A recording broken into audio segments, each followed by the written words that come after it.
Okay. Michael, we are live. Jeff, And, hey man. hey, so thank you for doing this. And Absolutely.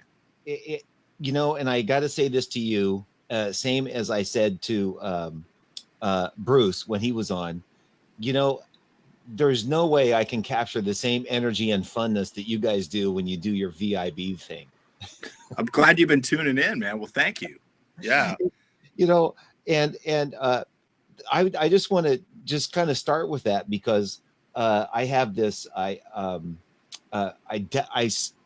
confiscated a little clip from your Facebook page, and I kind of thought it would be fun to show people in case they're tuning in to me and don't know about what you guys do. I thought that it'd be cool to show this clip because it's kind of spread the word. Spread the word, baby. Okay, so here we go. I'm going to roll this. Please welcome Luis Maldonado. Welcome. Cheers, brother. Hello. Cheers. Right. Hey, man. Cheers. Cheers to you. There it is. Yeah, you guys were talking about, what is it? The International Bitterness Units. What's it?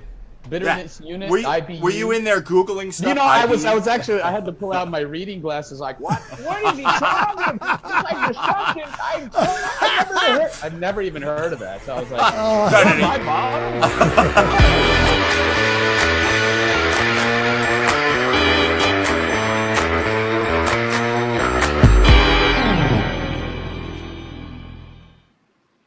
Oh, and you guys have too much fun, man.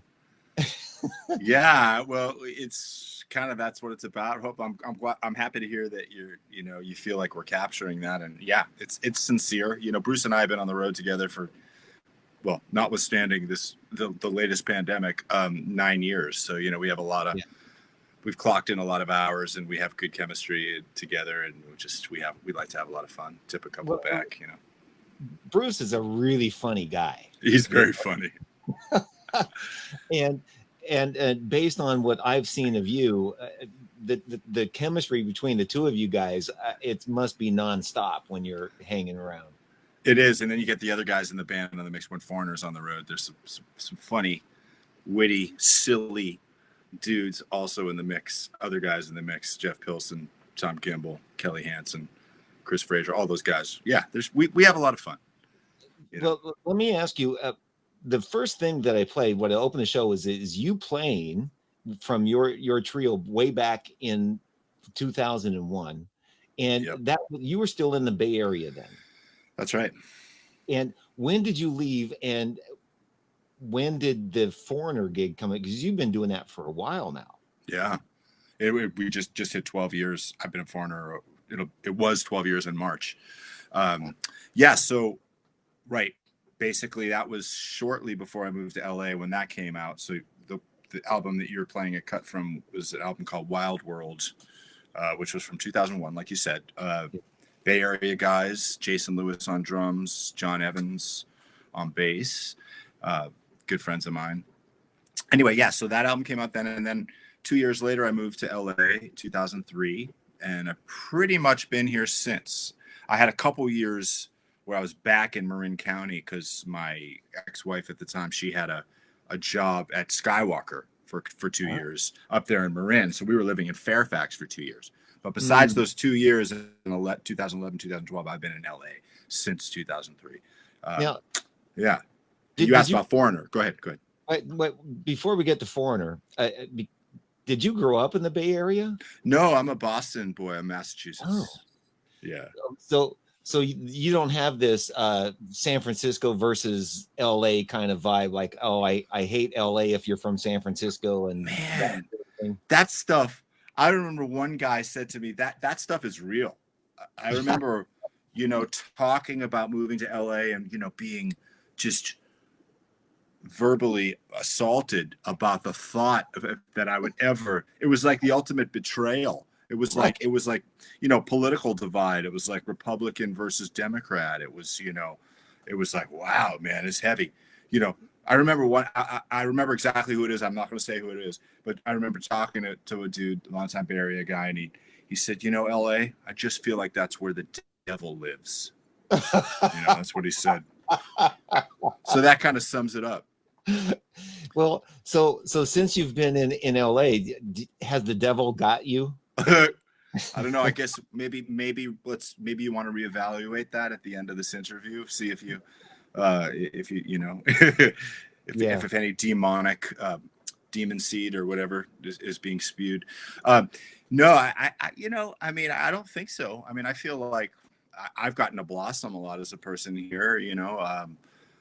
Certainly musically, personally, it's been a good ride for me. I mean, sure, people love to generalize, right? I mean, people love to. It's the us. Oh, humanity and part of human history that's been going on forever. I talk about that stuff with Bruce Watson all the time.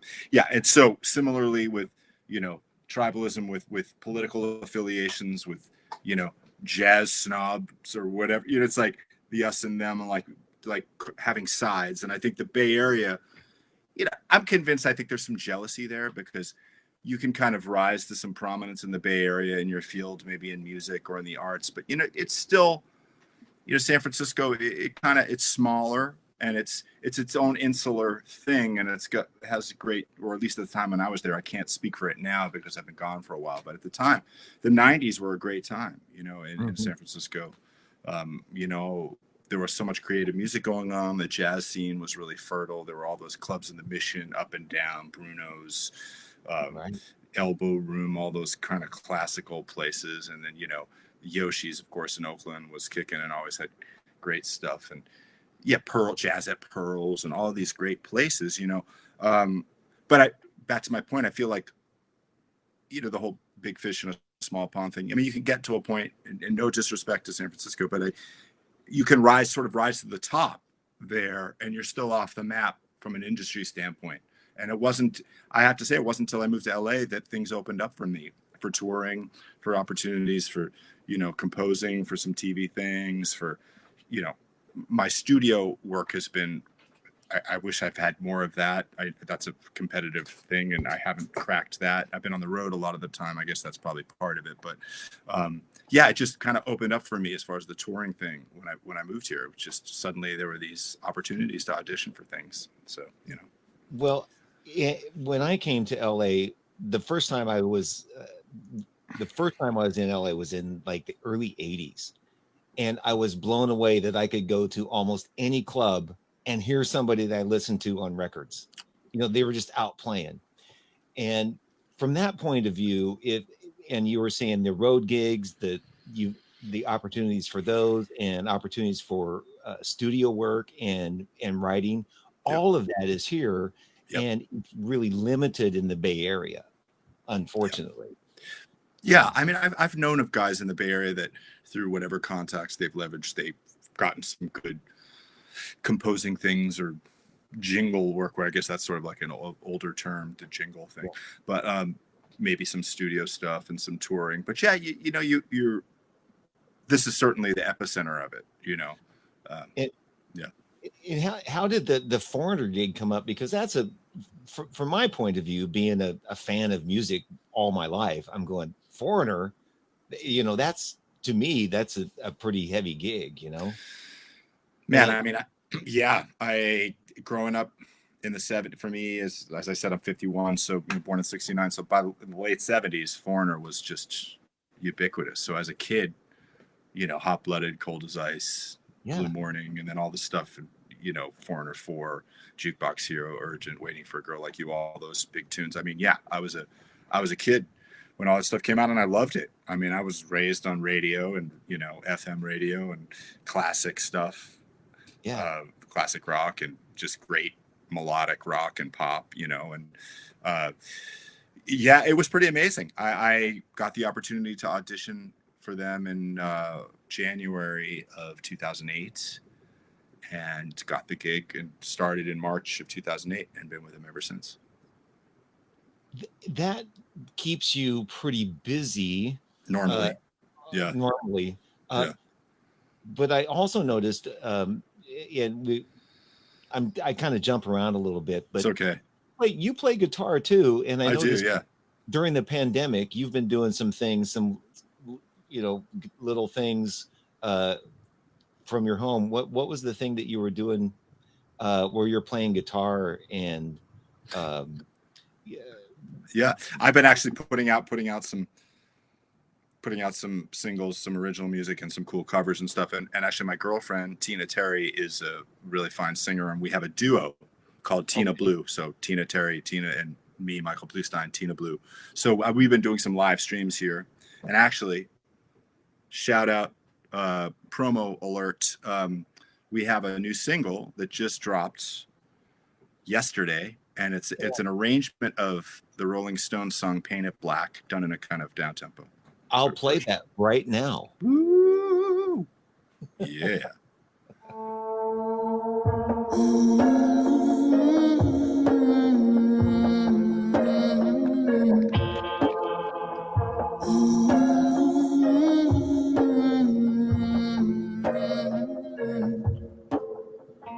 I see a red door and I want it painted black.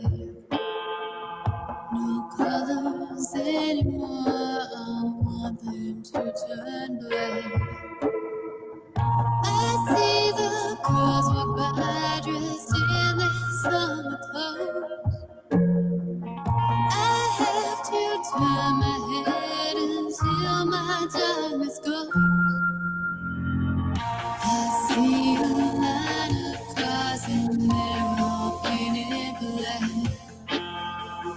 With flowers and not the both never to come back. I see people turn their heads and quickly look away. Like a newborn baby, it just happens every day. I look inside myself and see my heart is black. I see my... Okay, I'm going to leave the people wanting. If they want to hear all of it, they need to go purchase it on iTunes. Oh, yeah, all the streaming platforms, Spotify, iTunes. So technically, Apple Music gets confusing. It's Apple Music for streaming. iTunes, if you actually want to buy the download, you can do it at the iTunes store. A lot of people have the subscription service, of course, these days. Called Paint It Black. Obviously, Rolling Stones cover, Paint It Black. The name of our band is Tina Blue. And, you know, you're looking quite like a rock star on that cover, that album cover. Well, thank you very much. And, right. And, you know, that's always been kind of a haunting tune. Yeah. You know, and what you did with it, it feels even a little more haunting with the sounds you chose. Awesome. Mission accomplished then. That's the idea. I always had some of the intervals, you know, like the kind of the half step sort of things, kind of almost sort of northerns, you know, kind of almost like Arabic or sort of North African kind of sounds that they did in the arrangement, kind of like, you know, like the half steps and stuff. And yeah, I always loved that. Another one always goes back to childhood. It's a 60s tune, so it was before it even came out, before I was born, but always loved the song. And yeah, I just had this idea one day, like, what about slowing that down and doing a vibey, moody thing? And I'm glad we did. Yeah. Are you working on any kind of original stuff at home? We are. We actually have another song that's in the can. It's actually all mixed and mastered. That's ready to go, and that'll probably come out next. But we also have a really cool arrangement of the Monkees' Daydream Believer that we've totally reinvented. Similarly, actually, this one's a lot more up and a lot like kind of the polar opposite of the Painted Black thing, more of an up-tempo thing. So we're trying to figure out what we're going to release next. It's just so happy and so up that we're thinking that might be a good one to do next. Yeah, so we're kind of mixing up reimagining versions of classic covers with some original stuff. That's the concept. Yeah, that's really cool. You know, I think I've been talking to people about what they have been doing during the quarantine, you know, during, you know, staying at home, and a lot of people aren't staying at home much, but musicians, there's just no work or really any place for it to go. So it's giving a lot of people opportunity to be creative and to write and record and do some things like that. So hopefully it's going to be really fruitful for people to be able to do that. Yeah. Have you been, when you live stream your stuff, do you get, are you getting good responses from it?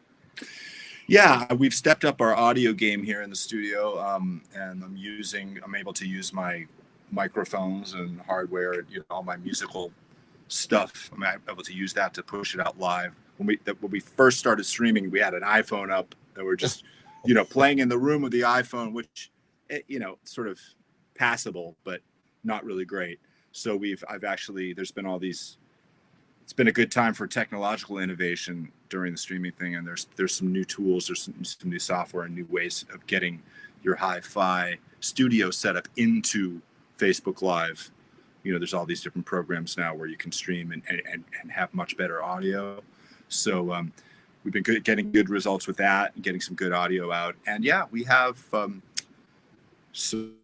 we definitely have people coming in, and I've been doing different stuff. So Tina and the Tina and Blue thing, we've done a few of those. And then this Friday, I actually haven't announced it yet. I haven't posted yet, but a really fantastic jazz singer who is new to LA named Rose Colella from Chicago. She and I are going to do a jazz trio thing with a bass player named Rick Shaw. We're going to do that right here in the studio, piano, bass, and vocals. And that'll be Friday night. And you're going to live stream it? Live stream, yep. Oh, fantastic. And are you able to do a couple of cameras, a couple of phone? Most people let you use phones for cameras now. Are you able? Yeah. So I have a webcam on my desktop system that I've been using, it's a good quality visual. One of the times we had both Facebook Live and Instagram Live going on from two different phones. Most likely this will just be one good high quality feed going out on Facebook Live.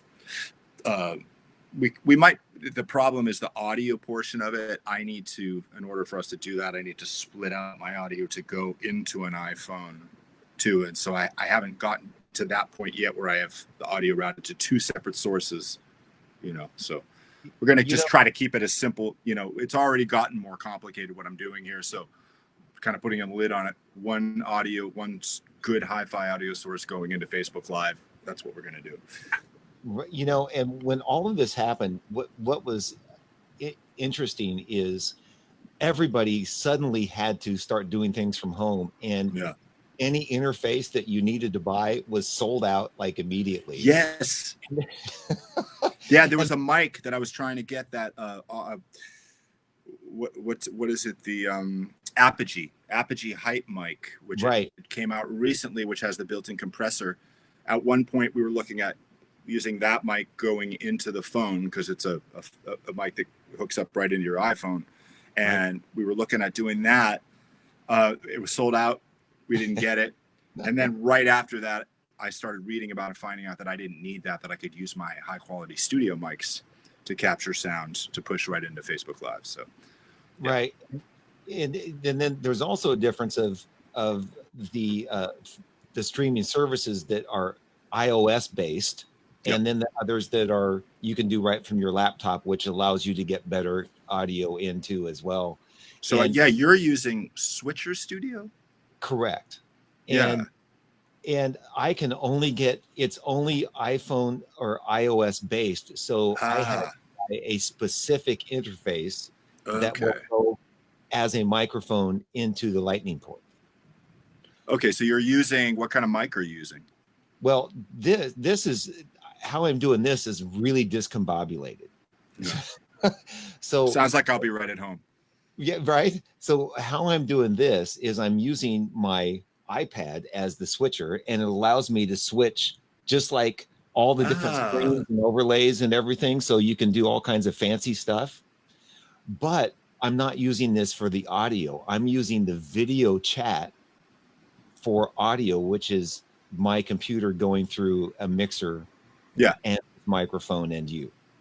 So any Pro Tools or any digital audio or no. Well, the problem with this, you doing it this way, is I cannot stream good audio unless it comes directly from this. Gotcha. Okay. So any kind of audio I play sounds like it's like AM radio or something. Yeah. But I can upload original content videos into the iPad, and it plays back crystal clear audio. Wonderful. So there's a couple of different ways to do stream from this. I can put my mixer directly into this and mix everything into it, but the whole video chat thing for what this is throws a whole wrench into any of that really working right. Okay. So Switcher Studio is great if you're just going to do in like your in your studio. You can hook up 3 or 4 different remote cameras and then use this to switch between the cameras and stream your audio right into this, and then you've got great audio and cool video. But it's not made for video chat. It's sort of like lacks a little bit in that. It's not as but good. That's good to know, though, that if we wanted to do a live stream and have multiple cameras on each, for example, this trio thing, we'll probably go ahead with the system that I have going for this Friday. But in the future, to be able to switch between, okay, someone's taking a solo, right? You could switch over to them, but you'd want to have somebody in real time operating that. Yeah. Right? So, yeah. And the cool thing about this is it will allow you to zoom your phone. Like if you've got a phone set up over a drum set, for example, you could sit here, switch to that camera, and it has a crossfade feature. So it cross dissolves. And then you can sit here and then zoom it from here, and if you need more light, you can turn the light on remotely from this too. So go ahead. It adds the video production to it as well as audio, but you have to get the interface that Focusrite makes or iRig has a thing. So right? I could take. So for my audio, for my mics, I have a little Mackie mixer. Go into the mixer, output from the mixer would go straight into the interface, or straight would have to use the interface. Yeah. So I have a Focusrite interface, and it's got 2 channels. One is left and right. One is right, and then that I send left and right into that, and then that has a lightning that comes out the back straight to here for the audio. Gotcha. Well, I like the idea. I guess the trick would be having someone on hand. Because since I do the audio production and I'm playing, during the whole thing, I don't have a free hand to do the switcher thing, Right. But anyway, maybe I bring somebody along and have them do that. That'd be fun. Yeah, and that's the whole thing. Why I wanted this particular platform, because it steps like if I want to solo up on you, this is real easy, and it transitions really easy. And see how I move in there. Look at that. Right. Awesome. And so then I want to go to me. I switch this around, and it just makes it way more visually cool. But then just getting the audio makes it a little more, you just have to get the correct interface to go into it. Gotcha. But this is all good stuff. We're all learning all of this stuff because where do we see our work going? And I kind of beat like a dead horse, beating this. What's that term? Beating a dead horse. Yeah. Where's our work going to come from in the next year? Right. Geez. I know. Don't we all want to know? Yeah. I mean, right now, Foreigner is scheduled to go out for a couple of weeks in October, but none of us we'll wait. Let me just say, we'll wait and see. We're cautiously optimistic. Yeah. Well, there's gigs. There's gigs that are sort of happening. Yeah. A buddy of mine, his lives across the street from me, does a tour. He works for a company that does videos for live tours. Ah, there you go. The tour that he was going to do was going to be with Lana Del Rey or something for like 4 months. Wow. And he was on his way to South America. And they stopped him in Mexico and made him turn around and come back that week in March when everything shut down. The tour was canceled, and that was like 4 months.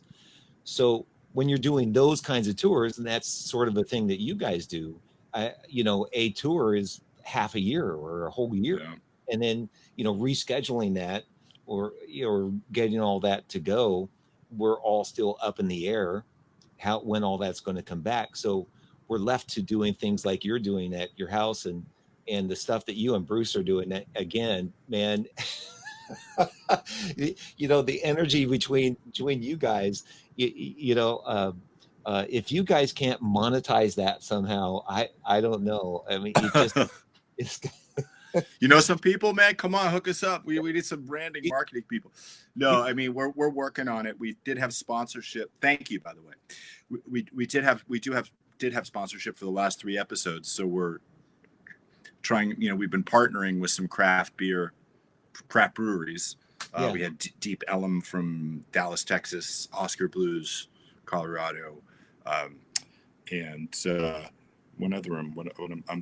High Ally, Cigar City Brewing. Yeah. So we have made some inroads with sponsorship, and we're working on it.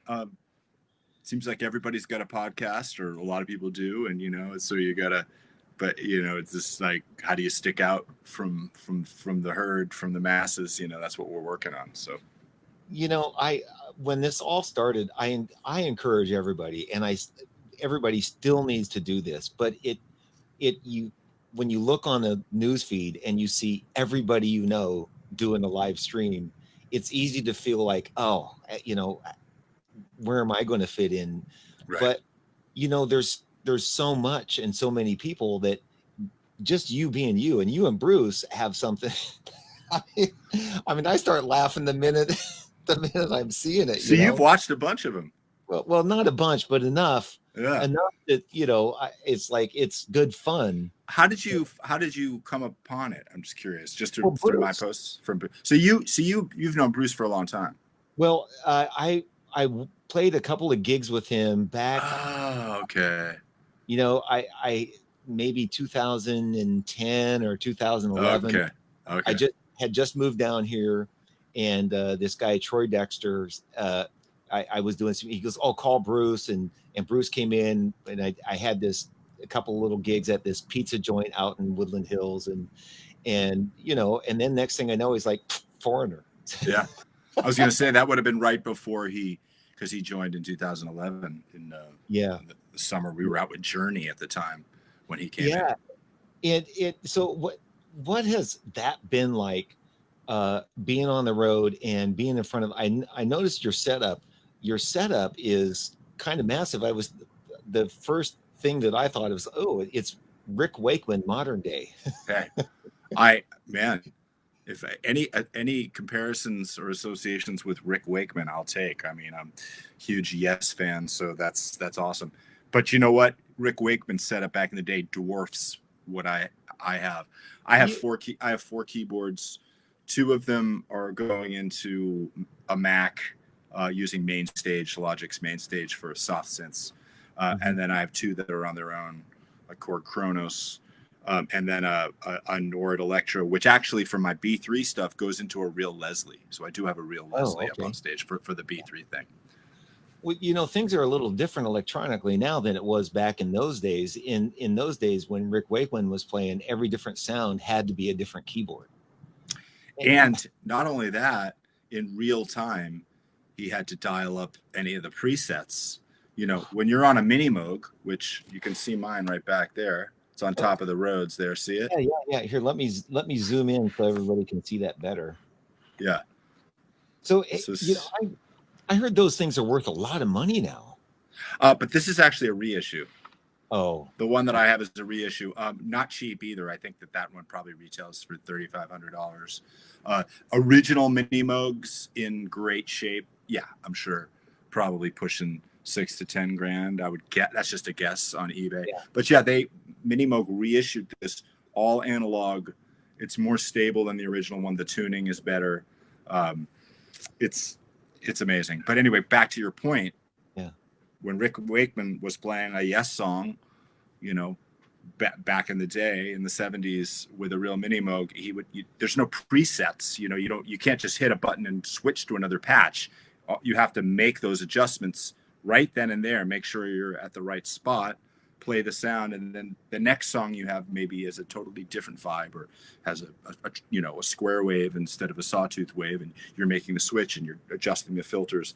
Everything has to happen right then, with oscillators that are drifting and going out of tune. You have to reach up and tune them. And so I have mad respect for guys that were doing that. I mean, the Foreigner's original keyboard player, Al Greenwood, whose parts, a lot of the same parts I'm playing to this day, that's what he had to do in the 70s and late 70s.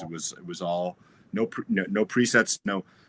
Being a keyboard player these days has a lot of technological advantages that it does. But still, there's a lot of work that you need to do, don't you? Oh yeah.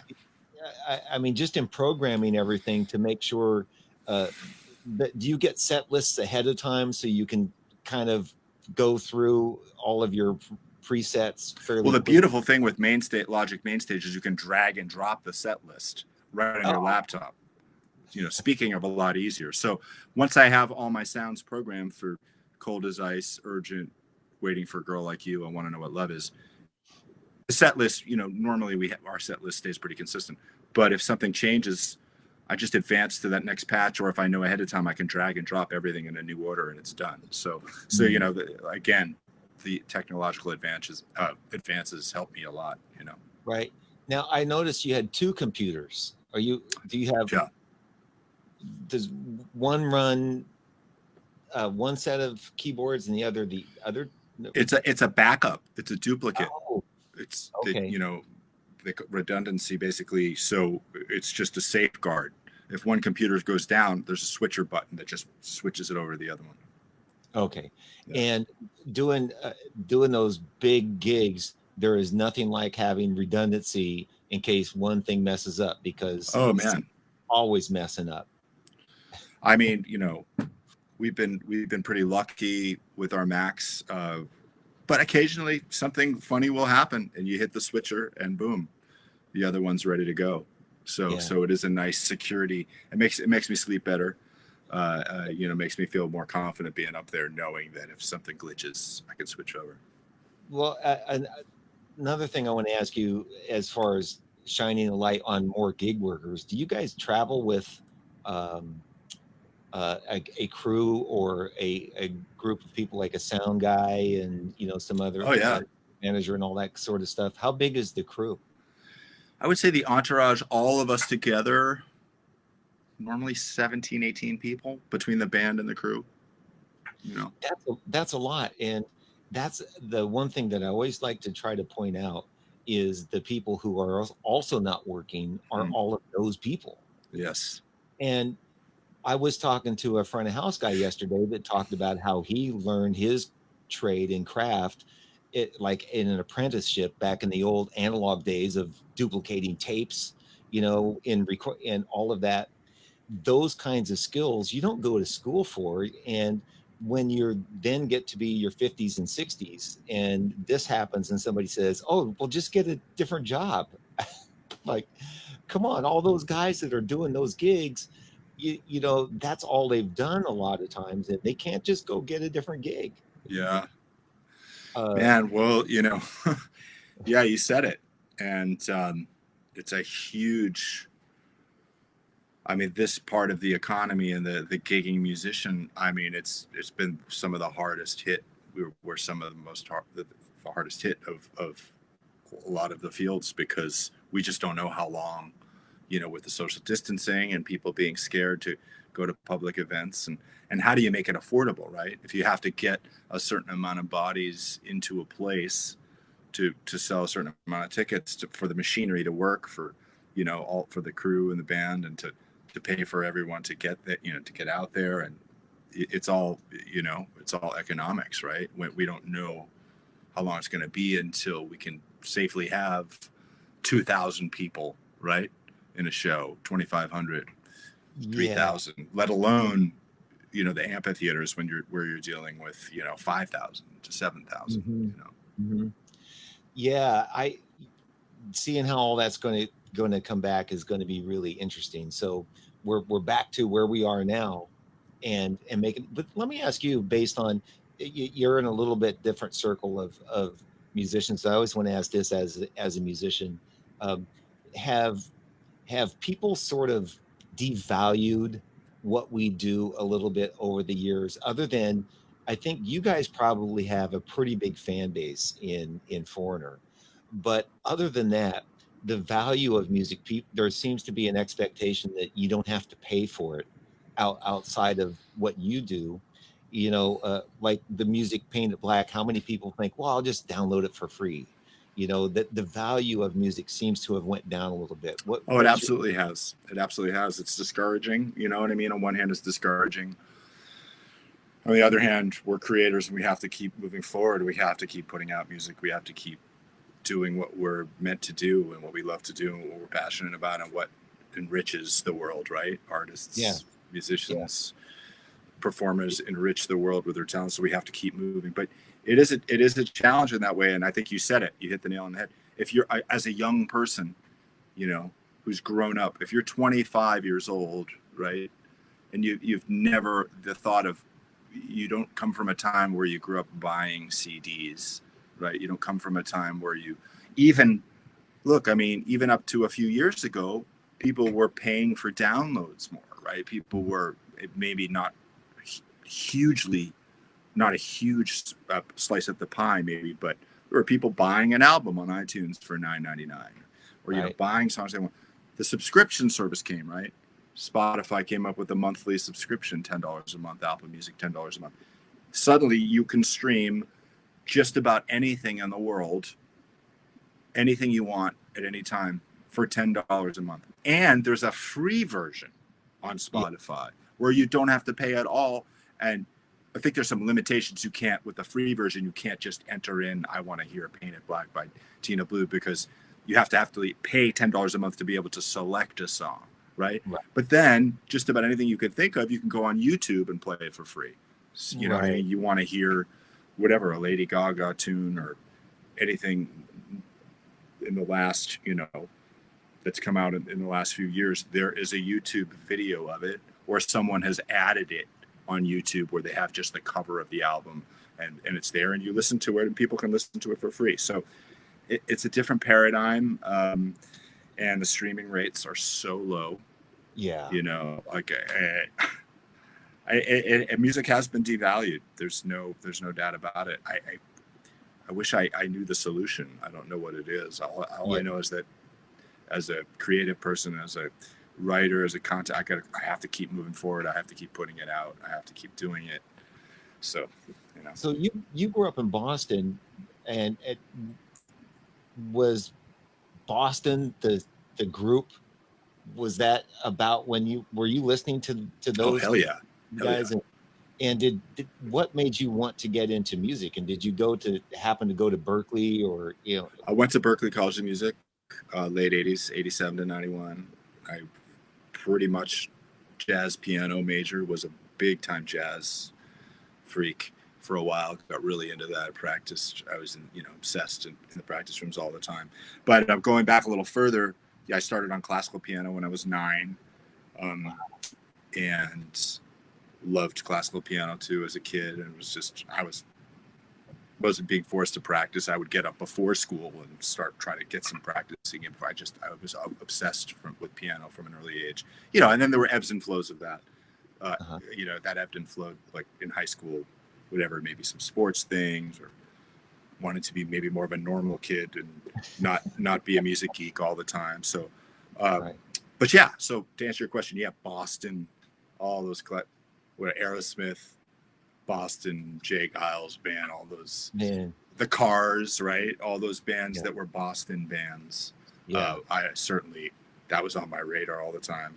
And in high school, I was always into pop and rock, classic rock, and Zeppelin and the Who and Pink Floyd and the Stones. Got into Steely Dan a lot in the 70s. Not in the 70s. When I was in high school, started rediscovering a lot of Steely Dan from the 70s. And that was kind of like my entrance into the jazz world, so that by the time I got to Berkeley, I was really ready to get serious about the roots of jazz and stuff, And then what led you to go to the Bay Area? I knew I wanted to get out of Boston. and this was 94. And I had a high school friend that had moved out, and I happened to come out at an incredible time of year. I think I was there in August, and the weather was just, San Francisco. Yeah. August, September, you get those beautiful days, and maybe heats up a little bit. And I just had a wonderful visit, and I just thought, this is a place for me. I'm going to, why not land here to start out in a new place? And I just stayed, started getting work and started, it felt like a good spot to land. So, stayed there for 10 years. Yeah, that's a pretty long run. And, there was a lot of work as far as casuals and gigging and doing weddings. And I did a lot of them. Yep. Yeah. But there wasn't the kind of stuff that you get here in LA, which you're happy to do.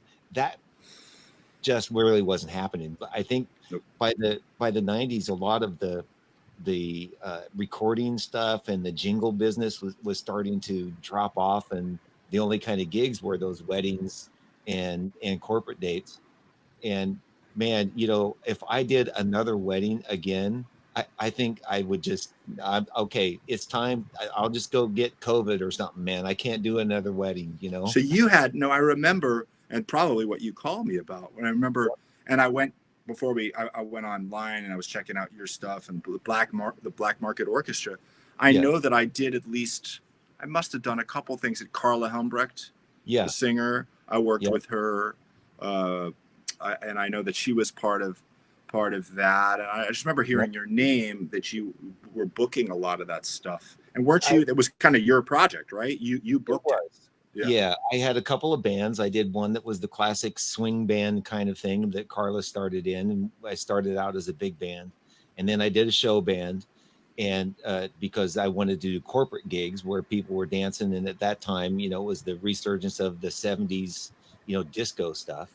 Yeah. So I had both those things going, and in the mid 90s to 2001, when the .com crash happened, I mean, there was so much work. Oh yeah. That sort of thing. I mean, it sort of turned me sour on actually being a musician.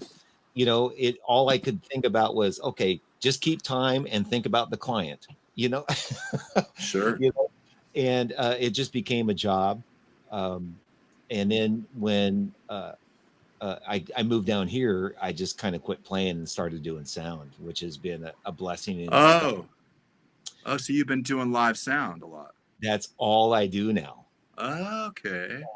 And I had, when March 14th hit, and when the pandemic, was officially a pandemic, I had the next day, I had like a week of 10 days that just went, and that's when we flew home from the road, March 13th. Yeah. Yeah. That's when it all came crashing down. And I've just sort of funneled myself into a little niche of like you and Bruce say, oh, we've got this gig. We're going to go play this thing at this guy's house or something, and we need a PA.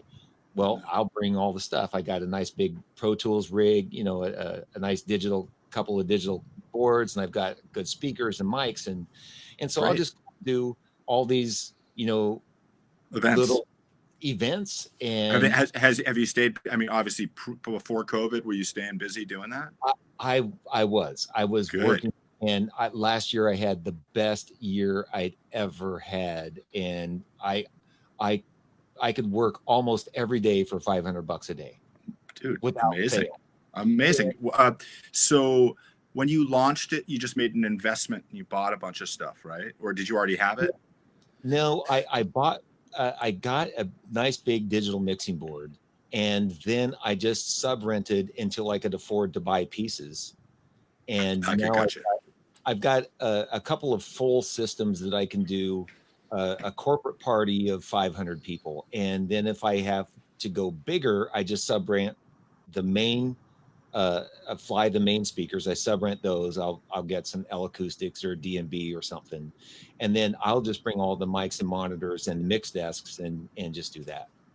Awesome. And is it just you, or do you have assistants? Or well, I'll hire people when I need, but most of the gigs now. Here's the thing: is I have this whole thing of gigs where people will call me for these little tiny backyard parties that I'll just bring in, like 6 or 8 speakers and circle them around their backyard and play music, and they're not high profile. They're not anything you need be qualified for. But I was doing a ton of that stuff for like 500, $600, $100 a speaker. I'll bring you 6 speakers. There you go.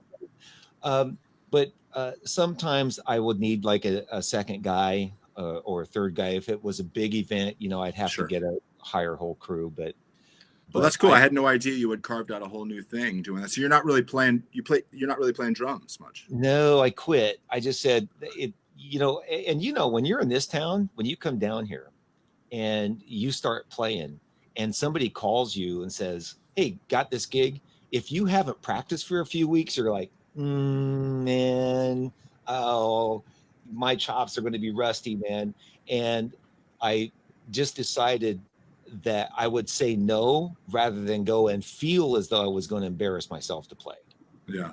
Because I just never pick up my sticks. I was always, doing sound gigs, and I love doing sound gigs. I actually do.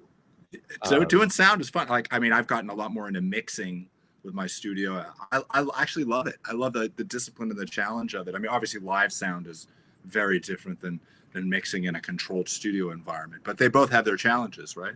Right. I did after sitting and doing all these little sound gigs forever. I got a call to go out and do monitors for Tower of Power for 10 days. Wow. And that band was probably one of the most challenging. Oh, it had to be. There's 10 guys. They're running stereo in-ears, and the rhythm section had stereo monitors. So there were 25 outputs and 46 inputs. And, and those guys are like, can you give me one more dB of reverb?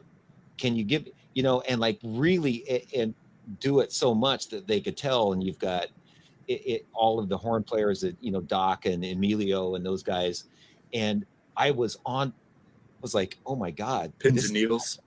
Yeah, the whole time. And mainly because I was such a fan, the worst thing I could do is like, oh my, this is Tower of Power. Oh my god, it's Garibaldi. Dude, of all the jobs on the road, I would say that the hardest, I have the most respect, guys that do monitors for bands.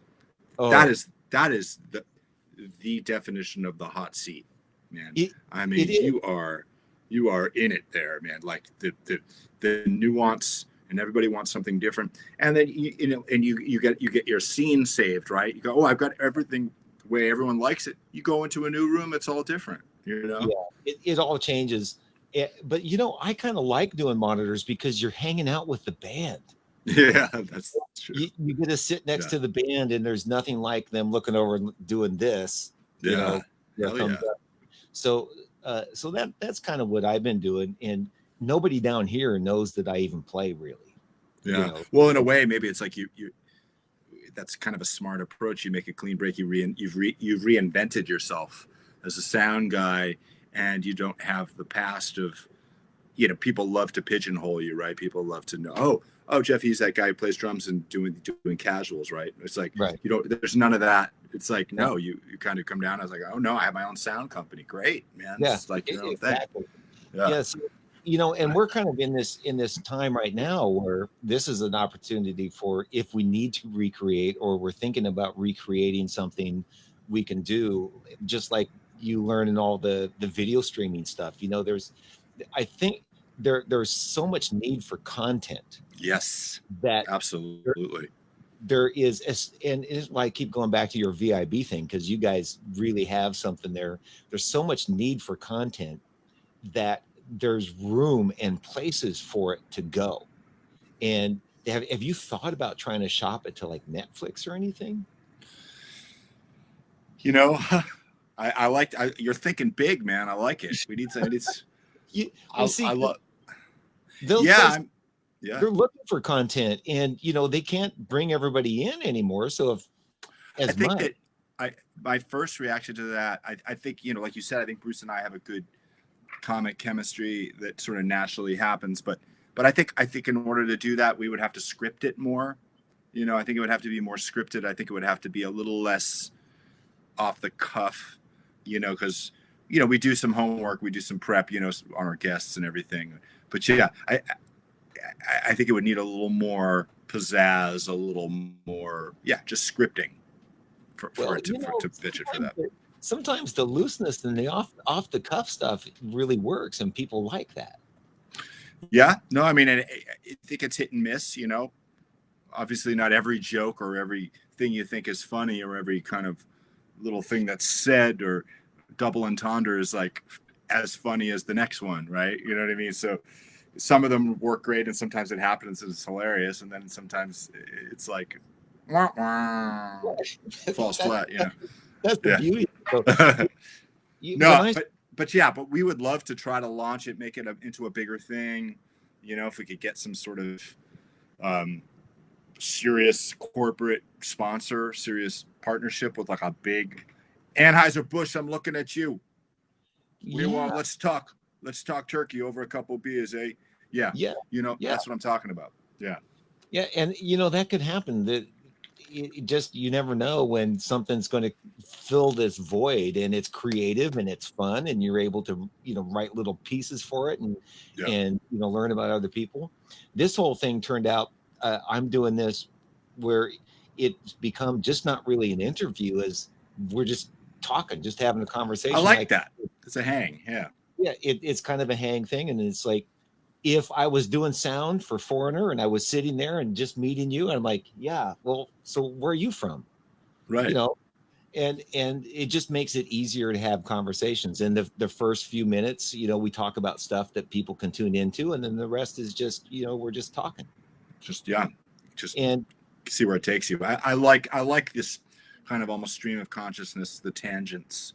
I like all that stuff that happens, you know, the things that you never planned, the you know, the avenues that you go down. You know, you were taught, like, I didn't know about, you know, you doing the sound thing and then discovering that about you, and like kind of like you said, a chance to reinvent yourself. You know what I mean? And I think that we're all taking stock about where our lives are and where the state of the world is in our careers. And hey, it's not time to think like, well, what do I really want to do? You know, you know, this can be a really creative time for all of us if we can pull our head out of all of the noise that's going on right now, and you know, sit back and go, oh, okay, we can do this and we can do that, and you know, I get a little jealous of guys like you and Bruce that can, you know, I studied a little piano, but you know, I'm not well enough to sit down and knock out a tune. Yeah, boom, you know. So you guys you can play piano, you can sing, you can play, you know, guitars, and you know, write songs and do all this sort of stuff. So you've got all of that at your disposal to be really creative, and then learning all the technical stuff. And man, you guys, and then you got the beer. Yeah. They go together to a point. Yeah. Too many of them, and then you just want to goof off and have fun and laugh and be an idiot, which is fun too.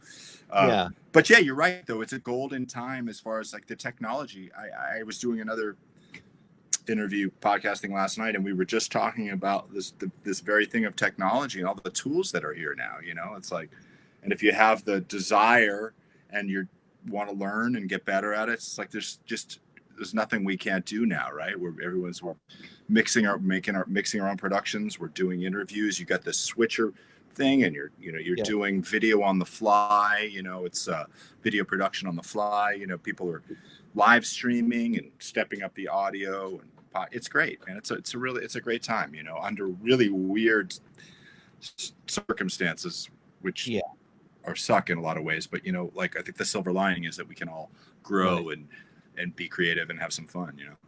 And we're almost at an hour, but I would want to ask you, your girlfriend, she sings and a musician. Does she play an instrument? She has a background. She played some piano. I think she reads music, and she's working on some guitar. She's mostly a singer, but she's pretty musical. Like I can throw a part at her. Like we, you know, there was a little octave piano thing that she was doing in one of our live streams recently, and she's just musical, you know. She's got a good sense of rhythm, and you know, she's already playing shaker on things, and you know, it's kind of pretty natural, I think, for her because she's grown up around music and she sings well, and it's kind of like, but mostly a singer, but she's developing as a musician too. Now, have you been together with her for a while? Because I've got to. Oh yeah, it's kind of, we met in February of last year, which is a whole other story that we could get into another time. But yeah, since around then, February of 19. Has she looked at her watch and said, "Aren't you going to go back out on the road soon, honey?"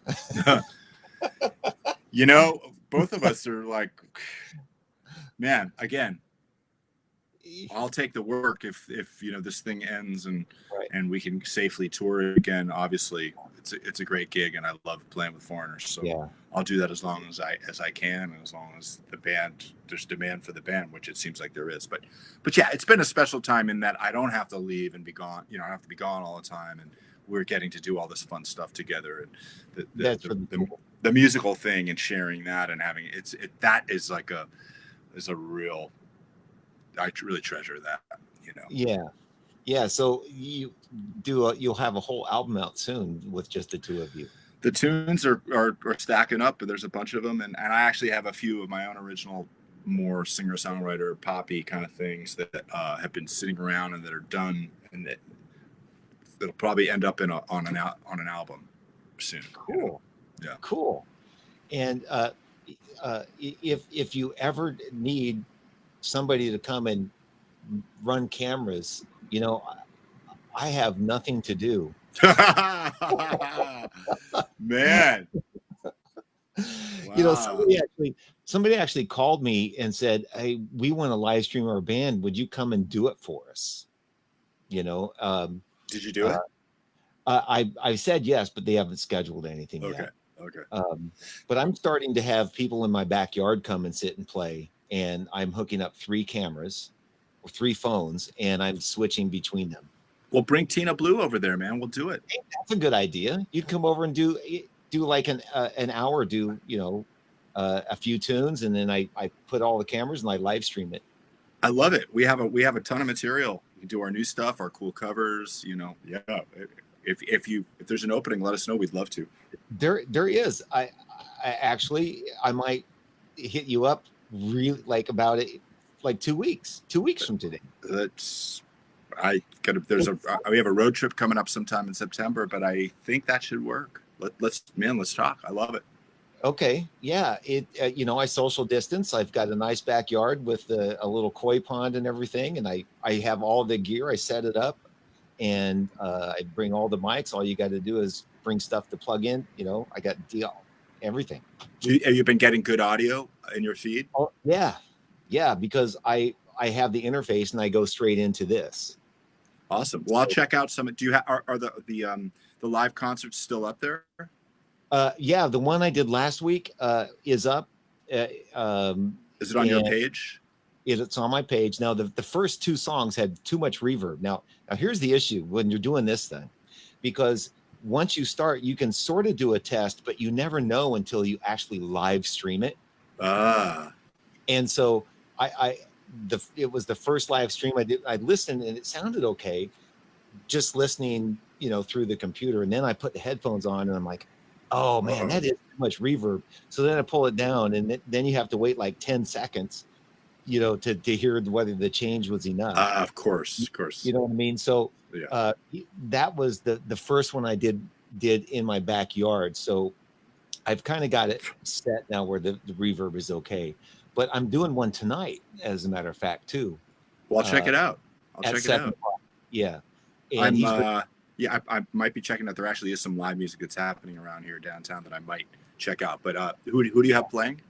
The guy's name is Gabe Rowland. He's like a R&B hip hop kind of guy. He's got tracks and a keyboard.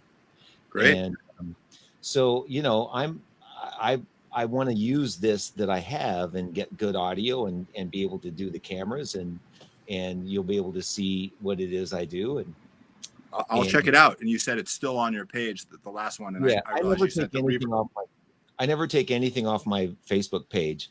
Great. And I do upload things later to YouTube. Perfect. So I have a YouTube channel that if you don't want to scroll through my Facebook page, you can see everything on my YouTube channel. Awesome. Well, cool, man. Well, this has been great, man. Really, really fun. Michael, thank you for hanging out with me. And, we never really got to know each other because we never, just names on like, call this guy, call that guy. Yeah, exactly. Yeah. Go down the list. Yeah. Right. Yeah. Who's going to be available? Oh, call that guy because he's not working. Yeah. Oh, you never want to be that guy. No, you never really want to be that guy. In case it's a last minute gig, you want to be that guy. But exactly. You still sometimes need that guy. So right. Yeah. All right, man. All right. So I'll take us out with a little bit more of this. Oh, no, you might recognize it. Let me play this. And this is what I'll close the show on. I think this is you. Corona got its hooks in me, not Sharona. Yeah. I'm gonna do the beer move. This is coffee, by the way, but I'm gonna do the beer move anyway. Okay. Bruce and I do this thing. We put this. Quarantined, it's getting colder. I'm all alone. All right. I will be back in touch about coming and doing my backyard concert. Awesome, man. Sounds great. Okay. Great. Thank you. Great hanging, Jeff. All right. It's the same all over. And it's getting worse every day. Why, Corona? And oh my God, do I pray? Why, Corona?